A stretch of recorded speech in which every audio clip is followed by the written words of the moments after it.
नमस्कार, जय हिंद, जय हिंदी। मैं बबली, आपकी हिंदी कोच, आज आपके सामने हाजिर हूँ केवीएस हिंदी पाठ्यक्रम के साथ। जैसा कि आप सब जानते हैं, केवीएस ने बम्पर भर्तियाँ निकाल दी हैं। तो मुद्दा ये है कि क्या पढ़ा जाए, कैसे पढ़ा जाए, जिससे हम केवीएस की इस नैया को पार कर सकें। तो आइए देखते हैं केवीएस के हिंदी मुख्यतः पीआरटी में हमें किन किन विषयों का अध्ययन करना है। बात की जाए सबसे पहले संज्ञा, सर्वनाम, विशेषण, क्रिया, काल, लिंग, वचन, कारक, उपसर्ग, प्रत्यय, संयुक्ताक्षर, पर्यायवाची शब्द, विलोम शब्द तथा गणित के पाठ्यक्रम में जो गणित में हमें संख्याओं का अध्ययन करना है। पूर्ण संख्याएं, परिमेय संख्याएं, अपूर्ण संख्याएं, सम संख्याएं, विषम संख्याएं। तो सबसे पहले हम बात कर लेते हैं संज्ञा की।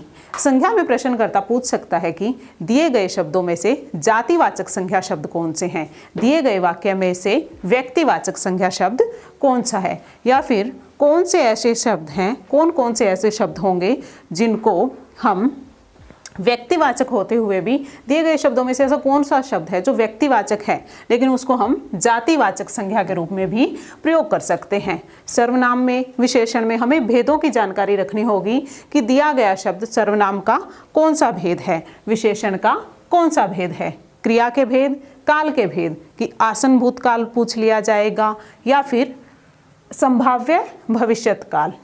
लिंग, वचन कौन से वो शब्द हैं जो हमेशा स्त्रीलिंग में प्रयुक्त होंगे, दिए गए शब्दों में से कौन सा वो शब्द है जो हमेशा पुल्लिंग शब्द के रूप में ही प्रयुक्त होता है। वचन, दिए गए शब्दों में से कौन सा ऐसा शब्द है जो हमेशा बहुवचन के रूप में प्रयोग होगा, जैसे आंसू, प्राण। ये शब्द ऐसे हैं जो हमेशा बहुवचन के रूप में प्रयोग किए जाते हैं। कारक में आपसे कारक का भेद पूछ लिया जाएगा, संप्रदान कारक कौन सा है, या रेखांकित पदों में से कारक का भेद बताइए। तो उनमें से आपको चार जो आपको दिए जाएंगे ऑप्शंस, उनमें से एक का चुनाव करना होगा। उपसर्ग, प्रत्यय, उचित उपसर्ग बताइए। किस शब्द में उपसर्ग का प्रयोग है।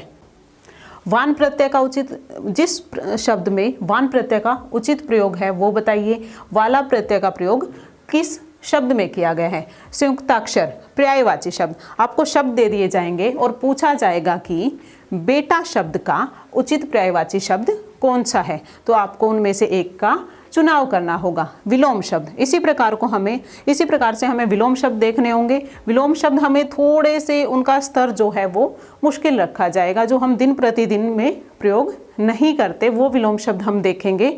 गणित के पाठ्यक्रम के अनुरूप हिंदी संख्याएं, जैसे सम संख्याएं, विषम संख्याएं, पूर्ण संख्याएं तथा पूर्णांक। तो इन सभी विषयों का अध्ययन हम करेंगे आने वाली कक्षाओं में। तो इन सभी विषयों के बारे में विस्तृत अध्ययन करने के लिए जुड़े रहिए माय जीनियस वे के साथ। धन्यवाद।